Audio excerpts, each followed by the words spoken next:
Hey, I'm Clara and welcome back to No Can Do. Today I'm going to give you 5 tips that will help you be successful in flipping furniture for profit or for fun. Just keep watching. I've been flipping furniture part-time for several months and I've made good money doing it. Today I want to share 5 tips that'll help you actually be successful in doing this. Flip tip number 1, it's let the furniture come to you. I do not get furniture at thrift stores. I don't like driving around town to so many shops and oftentimes ending up empty-handed. There's a lot of thrift stores in my city, but they are all picked through and it's really hit or miss, mostly miss. So instead, I let the furniture come to me, and I do this in 3 ways. Number 1, tell everyone you know what you're doing. Almost everyone has something in their home that they don't want anymore, that they would love to get rid of. But most people won't take the time to list their furniture for sale online or have a garage sale. If you tell everyone you know that you are reselling, refurbishing, recycling furniture and saving it from the landfill, I think you'll be surprised just how much furniture will come to you. I get text messages almost every day from friends and family who know what I'm doing, who either have a piece for me or who have seen a piece laying on the side of the road for free and they're alerting me to it. And I love that. Thanks, guys. The second way I let furniture come to me is by posting in local groups. I have posted on Nextdoor, which is a neighborhood community forum online, and I said, I want your old chairs. I gave a couple examples of the types of chairs I was looking for, and within a few days, I had several messages from people offering me their free chairs. It's a win-win because they don't have a use for it anymore, but I do. I got a free cane bentwood vintage rocker from Nextdoor by doing this, and I was able to sell it for a big profit. If your community doesn't use Nextdoor, think about making a flyer or a poster that you could hang in a community center or somewhere else in your neighborhood that says something like, I fix old furniture, or I want your old dressers, or things like that. Just get creative with it. And make sure everyone in your inner circle and everyone in your whole community knows that you want their old furniture. The third way that I let furniture come to me is by setting notification alerts on Facebook Marketplace and OfferUp. And I'm gonna show you exactly how I do this over on my computer. So first I'm gonna go ahead and open up Facebook Marketplace. I've been wanting a dresser, so I'm gonna type in dresser. I don't want to drive more than 10 miles to pick up a dresser, so I'm going to set my radius at 10 miles and local pickup only. And I don't really want to spend more than $20 on a dresser that I'm going to flip, so I'm going to put in the maximum price at $20. The last thing I'm going to do is click this button that says notify me. And now, every time a dresser is posted within 10 miles of me that costs less than $20, Facebook will send me a notification. Stop scrolling and let the furniture come to you. Believe it or not, all of that was 1 tip, and now we are on flip tip number 2.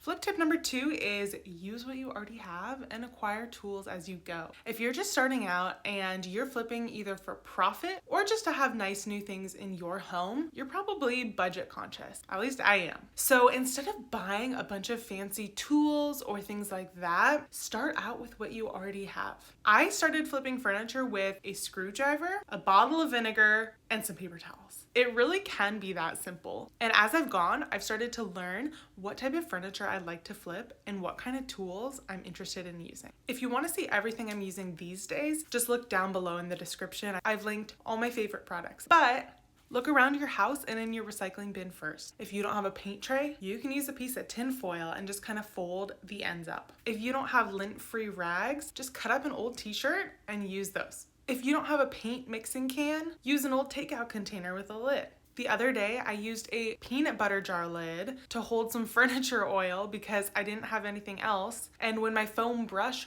broke, I just used a dish sponge. Really, you can just use things you already have. And as you start to make profits from your flips, you can buy other tools and supplies as you go. Tip number 3, this is short and sweet.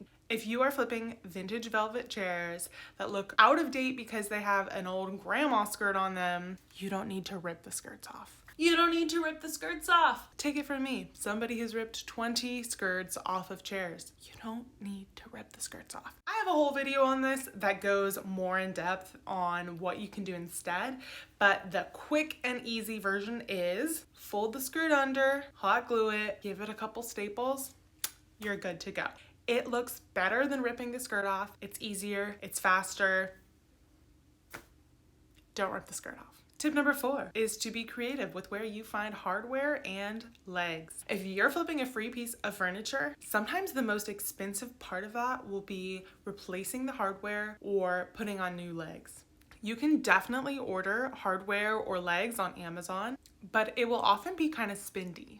So instead, I have a couple tips for where you can find cheaper and cooler pieces of hardware. 1, you can salvage legs or hardware from other free pieces of furniture. If you see something sitting on the side of the road that looks like it's beyond repair, if you have a screwdriver with you in your car, you can just hop out, pop off the hardware, get back in the car, and save that for a different project. If it's headed to the dump anyway or is beyond repair, you can still salvage the hardware for another project. One of my awesome subscribers gave the tip to scope out near college campuses on move out weekend. So if you live near a college or a college town, check that out. So many college students just throw out their furniture at the end of the year or put it in the dump or on the side of the road. So maybe you'll find some good furniture there that you can actually flip, or again, maybe you'll find some awesome hardware or legs that you can easily remove and use in another project. I also saw in a Facebook group a woman who went to Goodwill and she found this awesome dresser, but she didn't feel like flipping it. It had some issues and was not great quality. It had some really awesome hardware on it, and she just asked the folks at the store if she could just take the hardware. So the dresser was $8 and she just paid $8, took off all the hardware and left the dresser behind, and Goodwill dealt with it. Genius. Another great place to find hardware is local reclaim, reuse, recycle centers. This is going to be different in every town depending on where you live and what's available, but a lot of places have Habitat for Humanity restores. Here where I live, there are a lot of great reclaim stores, and last weekend I went to this place called Reclaim Northwest, and they had amazing vintage hardware for $1 a piece, $2 a piece, and these furniture legs for $1 a piece as well, which I will be using soon. Not only is this stuff cheap, it's also vintage, it is unique, it is really great stuff. So I was super excited about this haul, and I will be putting this to good use soon. And one more place that you can check for hardware is eBay. Another subscriber recommended this to me as well. And if you look on eBay, you never know what you're gonna find. But there might be something exactly that you need for a piece. They have vintage knobs, pulls, furniture legs, whatever you can think of. You might score a really good deal, and if you're flipping mid-century furniture, for example, you might find some authentic mid-century hardware to use on your piece. The last furniture flip tip I have for you is don't reinvent the wheel. If you're feeling uninspired or you don't know what to do with a certain piece, look for inspiration on furniture websites. When I don't know what to do with a piece or I need inspiration, I will look on high-end furniture websites like Anthropologie or West Elm or CB2, and I will look, say, at dressers.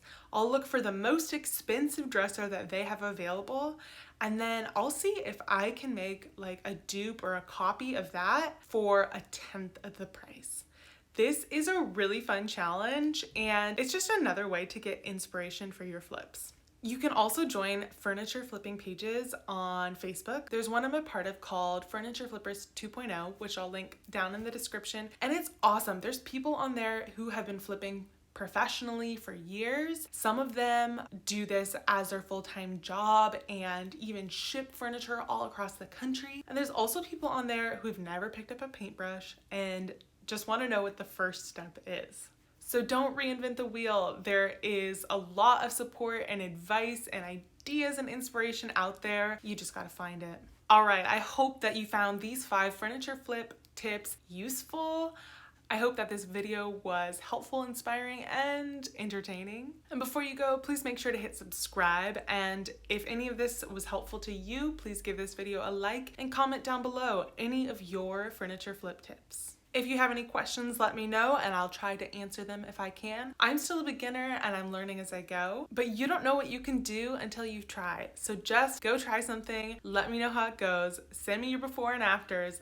I have new videos every Monday and Thursday. I have some really exciting furniture flips coming up, so you're not gonna wanna miss them. Stay tuned and I'll see you next video. Bye.